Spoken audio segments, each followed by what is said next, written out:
¿Qué tal? Bienvenidos a Cara a Cara, el programa de entrevistas y discusión de Ibero TRC. Yo soy Paco Rodríguez y me da muchísimo gusto saludarlos en este contexto, ¿no? Que todavía podamos saludarnos en este contexto de pandemia por el COVID-19, como también me da mucho gusto saludar a la doctora Nadia Castillo Romero. Ella actualmente coordina la maestría en gestión de empresas de economía social en la Universidad Iberoamericana Campus Puebla, y bueno, con esta idea de tratar de tejer algunas fuentes, algunos compromisos, pues vamos a platicar, mejor dicho, con la doctora Nadia Castillo Romero.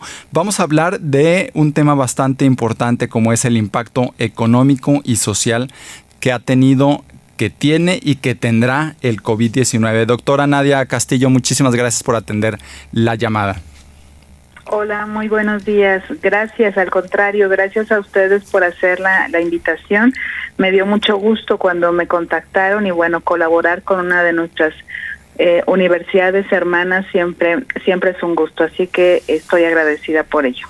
Así es, también el gusto es nuestro. Bueno, la doctora Nadia Castillo, ya lo decíamos, coordina actualmente la maestría en gestión de empresas de economía social en la Ibero Puebla. Ella es doctora en sociología, maestra en historia social, movimientos sociales en busca de la ciudadanía y bueno, obviamente la licenciatura, en este caso en Relaciones Internacionales.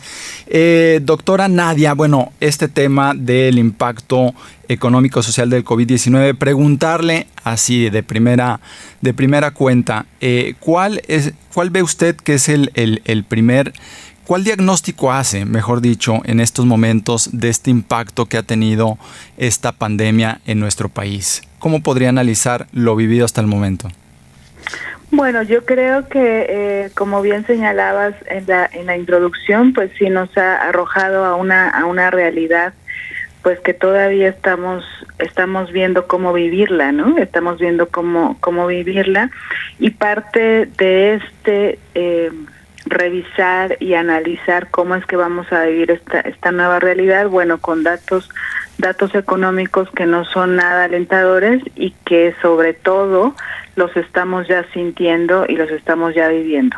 Concretamente en la pérdida de empleos.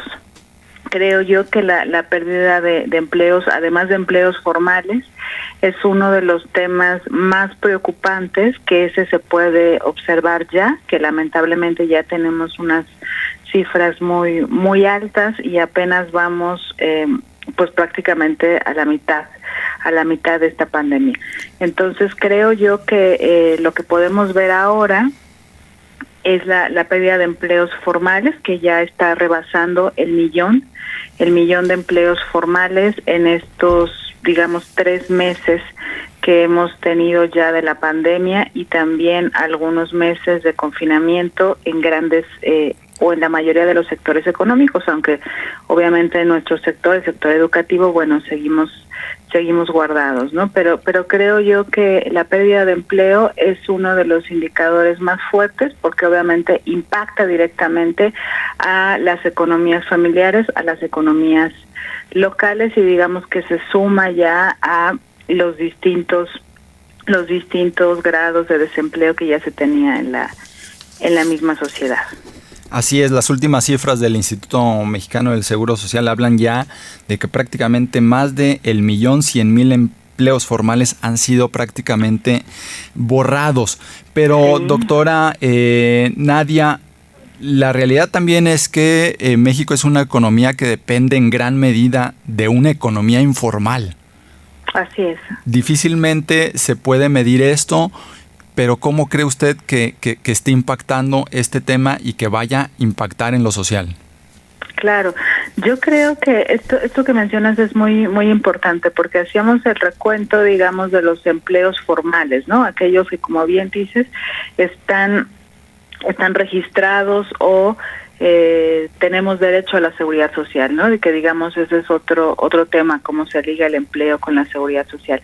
Y el otro es efectivamente el tema de la llamada economía informal, de la economía popular, que vemos también cómo está encadenado al propio problema sanitario.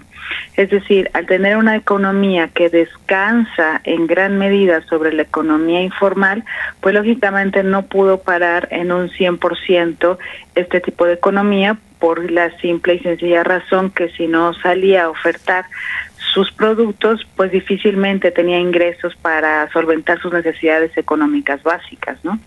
Entonces, digamos que aquí se hizo un círculo no nada virtuoso, en donde muchos de los contagios, bueno, se empiezan a dar justamente por esta necesidad que tienen muchas de las personas de la base económica del país para salir a ofertar estos productos.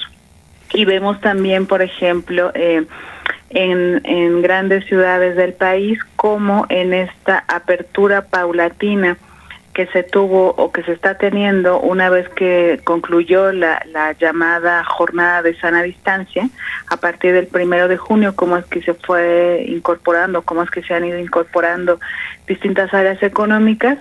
Vemos, por ejemplo, mucha de estas personas que dependen de la economía informal salieron a las calles, sobre todo a los centros de las ciudades, para abastecerse justamente de aquellos insumos que les permita ya sea elaborar los productos finales que ofertan, o bien los servicios que ofertan desde esta economía informal. Entonces, claro, surge una gran problemática, porque sabemos ahora, digamos, con los datos que tenemos de la Organización Mundial de la Salud, cuáles son aquellos referentes que tenemos que tener siempre en cuenta para evitar los contagios y con ello la propagación.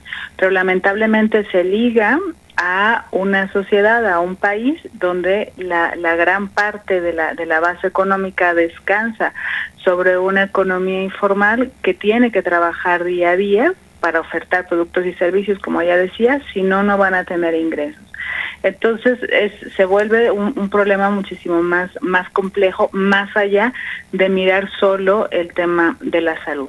Lo que yo creo es que, bueno, esta economía no podrá parar, es decir, esta economía informal no podrá parar. Si vemos también que la llamada economía formal, por ejemplo, pensando en las ensambladoras de autos, bueno, también han sido de los más reticentes para parar, o todas las maquilas que se encuentran en la frontera norte del país, pues vemos justo que están reticentes a parar completamente, y no lo van a hacer, menos aún lo va a hacer la llamada economía informal, y esto obviamente abre un desafío mayor para los distintos contagios que se puedan tener.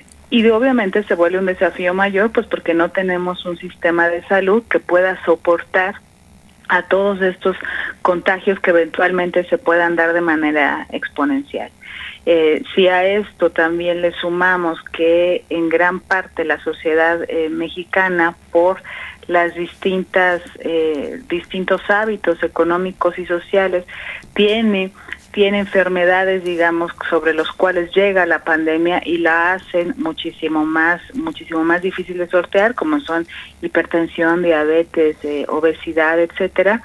Pues vemos entonces que sí le va agregando complejidad que tal vez en otros países de condiciones económicas similares como el nuestro, es decir, como la región latinoamericana, pues no lo tienen o no lo padecen de una manera tan fuerte, pero en el caso nuestro sí está siendo mucho más complejo, por lo que ya decía, las enfermedades agravantes que de por sí ya tiene la población mexicana. En ese sentido, preguntarle, doctora Nadia Castillo, ¿cómo podría calificar usted en estos momentos la economía de nuestro país? ¿Es una economía que está estancada? No sé qué calificativo, o inclusive atendiendo el argot médico a propósito de lo que estamos viviendo, no sé cómo se encuentra ahorita y camino a qué va. Pues lamentablemente ni siquiera es una economía estancada, sino ya lo han calificado distintos economistas como una economía en franca recesión.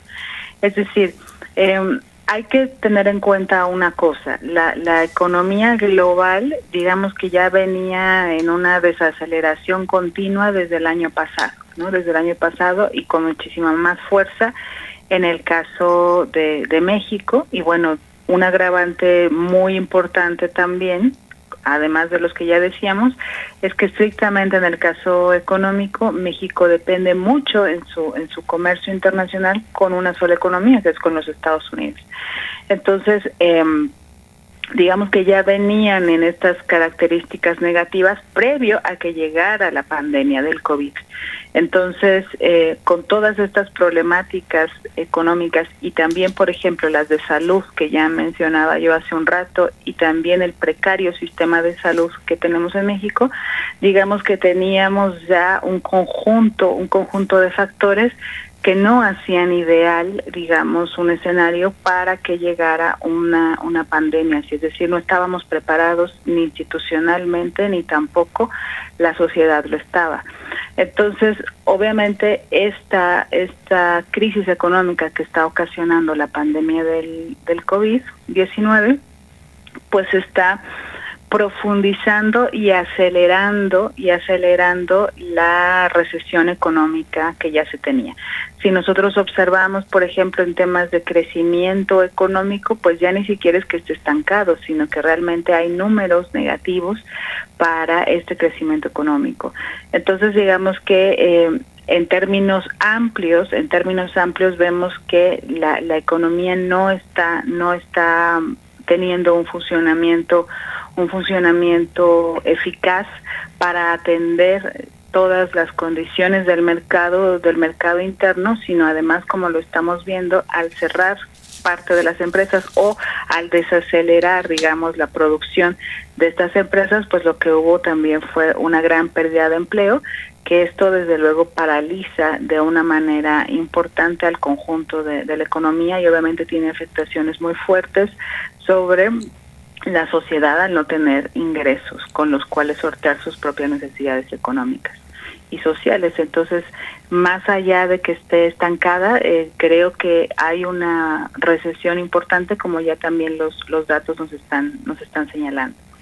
En ese sentido, ¿cuál es su opinión sobre el papel que ha tenido el gobierno federal en el tema de los famosos apoyos y estímulos a la economía? ¿No? Ha habido muchas críticas al respecto. ¿Cuál es su opinión?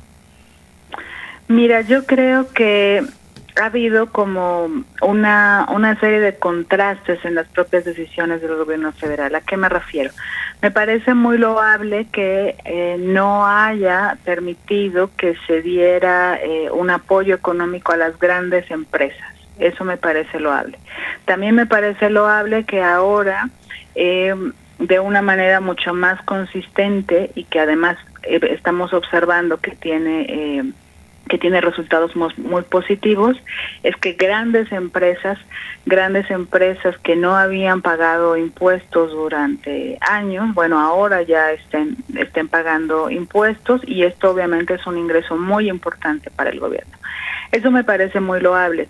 Lo que creo yo que no es tan certero del gobierno es que a todas las empresas, es decir, a todo el sector privado, lo coloca de un mismo lado. Es decir, creo que tendría que tener muchísimo más certeza en revisar cuáles son las necesidades del sector más pequeño de la economía, de las empresas familiares, de las llamadas microempresas y pequeñas empresas, que son la mayoría, también eso hay que decirlo.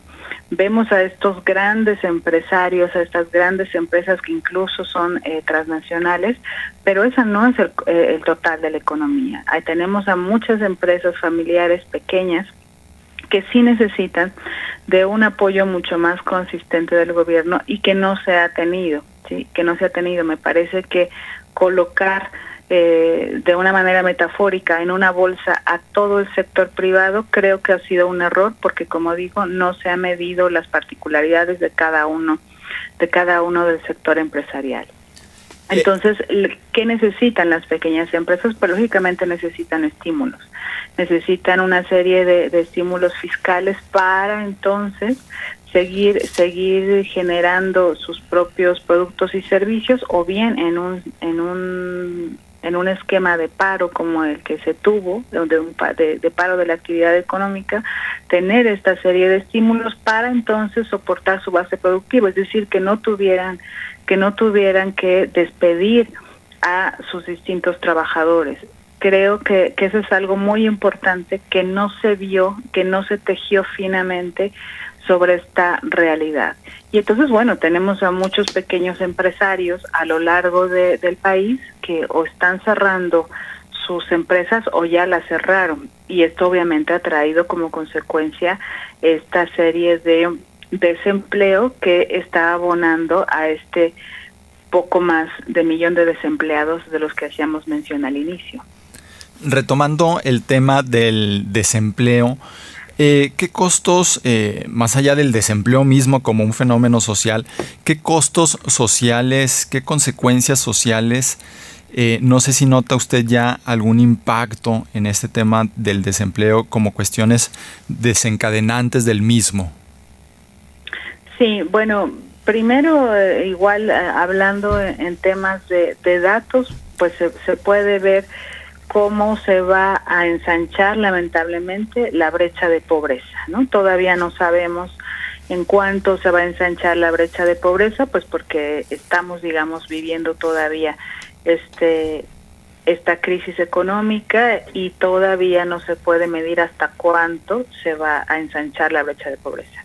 Y las consecuencias que esto puede tener a nivel social son diversas. Podemos tener a distintas familias que al perder la base de ingreso, pues número uno, dejen la escuela, si están estudiando, dejen los estudios, tengan que buscar algún otro tipo de empleo. Se puede ensanchar la base de la economía informal, claro que sí, y también en muchas ocasiones, bueno, se puede ensanchar la base de las llamadas economías ilegales, es decir, de todo aquello que no está regulado por la misma legislación. Entonces, eso es algo muy muy importante. Creo que también puede impactar de una manera sustancial en los índices de violencia, aunque no necesariamente está ligado al desempleo, pero sí puede impactar en los niveles de violencia justo en cómo los distintos integrantes de la sociedad, los distintos integrantes de las familias ven que no hay una opción de generar un ingreso para su familia. Entonces, esto digamos que puede tener distintas consecuencias, como ya decía, desde ensanchar la base de la pobreza de aquellas familias que estaban en un nivel de ingreso medio, bueno, bajar a un nivel de ingreso bajo. También en las distintas comunidades rurales e indígenas que van perdiendo también los distintos ingresos, bueno, acentuar estos niveles de pobreza. Y también, como decía, se puede ensanchar la base de la economía informal, y también lamentablemente la base de la economía no legal. ¿Usted ya ve algunos signos de esto que menciona?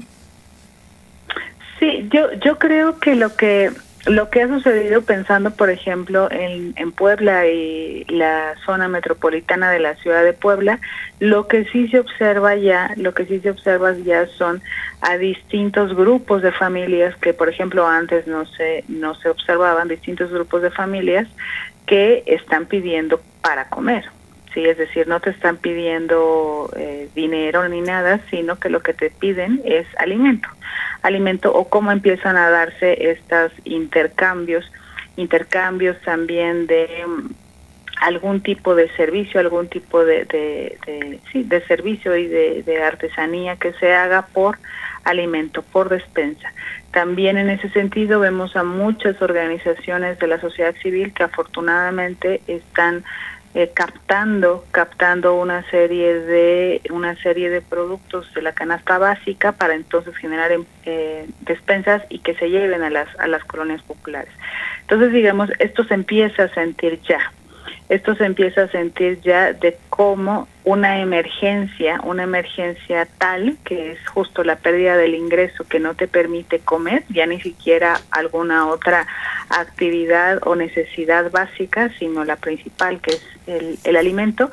Entonces las personas, las familias se desplazan a los lugares donde hay mayor circulación de vehículos para estar solicitando despensas y con ello hacer sus propios alimentos del día. Esto se empieza a observar ya, me imagino también que en otras ciudades del país se puede observar esto. Te digo, esto ya se puede observar en la ciudad de Puebla y también en su zona conurbada, en los municipios de Las Cholulas, Cuautlancingo, etcétera. Eso es algo latente que te digo, lo puedes observar. No sé, te mentiría ahí si los niveles de violencia están relacionados directamente con eso, no lo sé. Lo que sí te digo en la parte concreta es esto, ¿no? Que ya se observa y que antes de la pandemia no se observaba.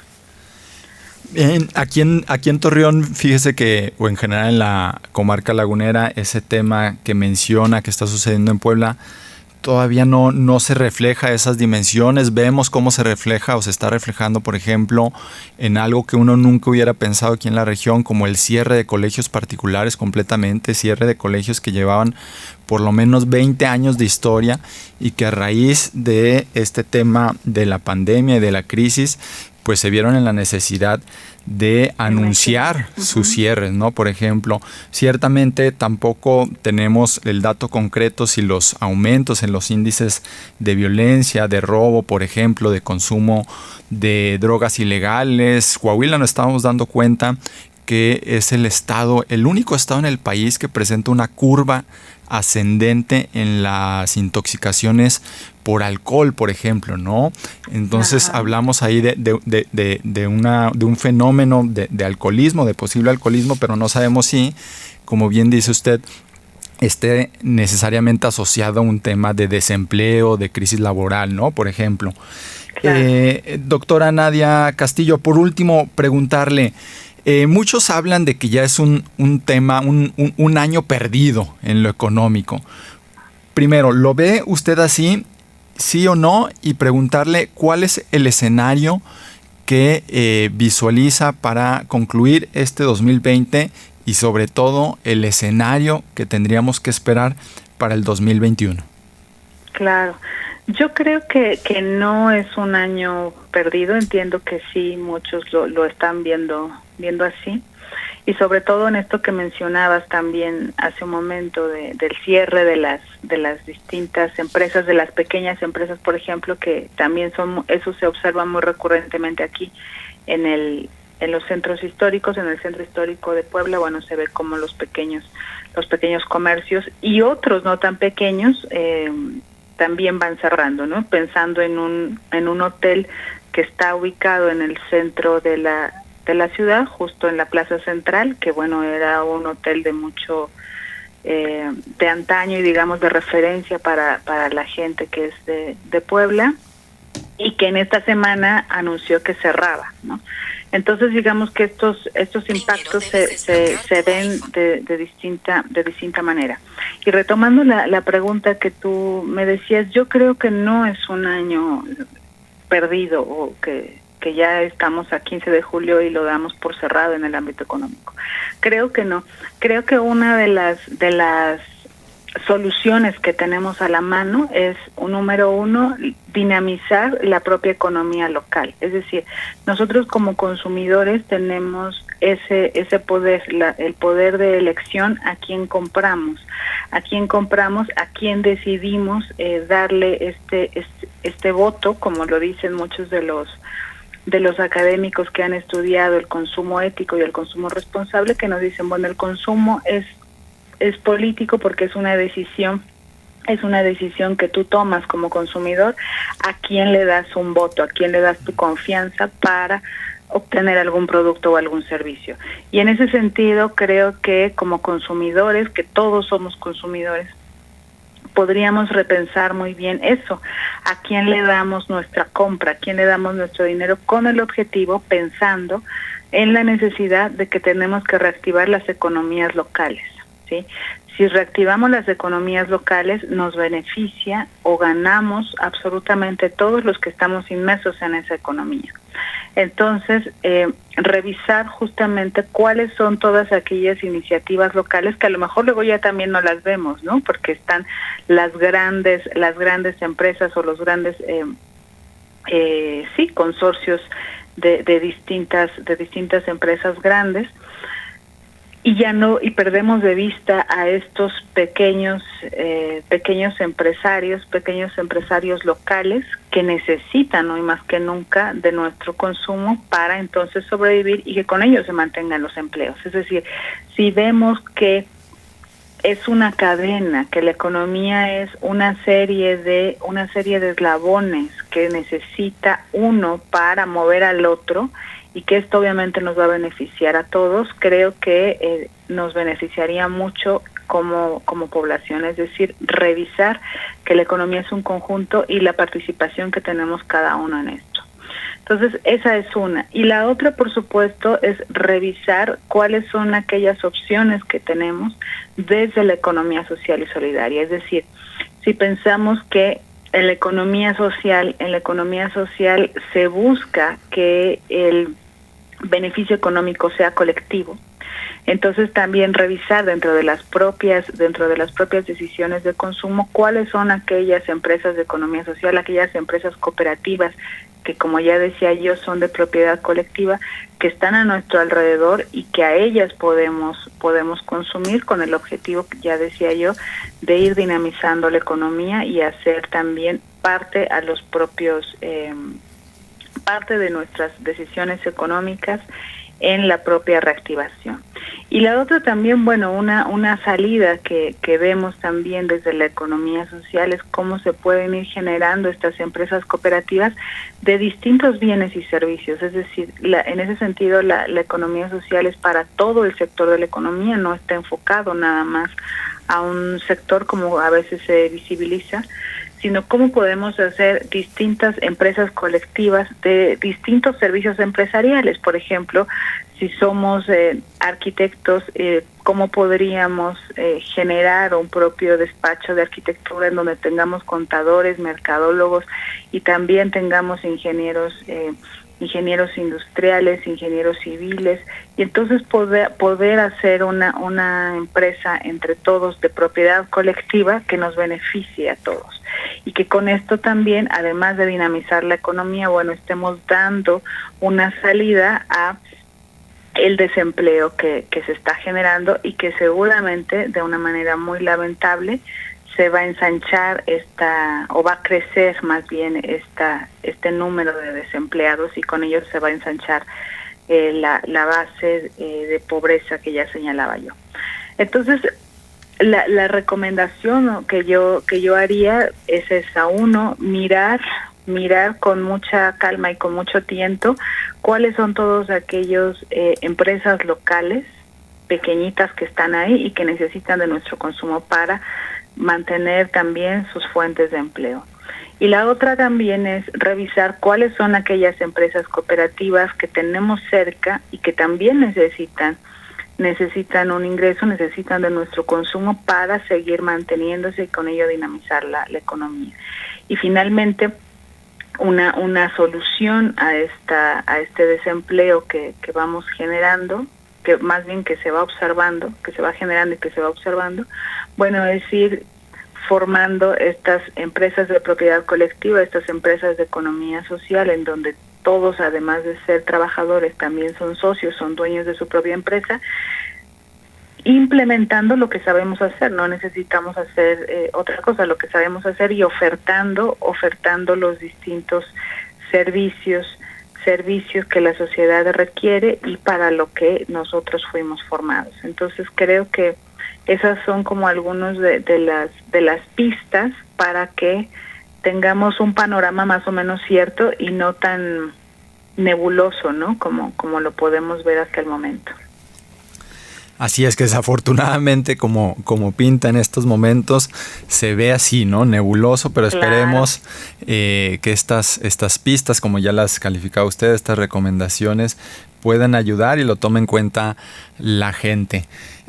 Doctora Nadia Castillo Romero, muchísimas gracias por haber estado este día aquí con nosotros. Al contrario, muchas gracias a ustedes y qué bueno por este puente que trazaron hacia acá, hacia Puebla, y bueno, estaré muy pendiente de su programa. Muchísimas gracias, la doctora Nadia Castillo Romero, quien es coordinadora de la maestría en gestión de empresas de economía social de la Universidad Iberoamericana Campus Puebla. Muchísimas gracias, yo soy Paco Rodríguez, esto fue Cara a Cara, nos escuchamos a la próxima.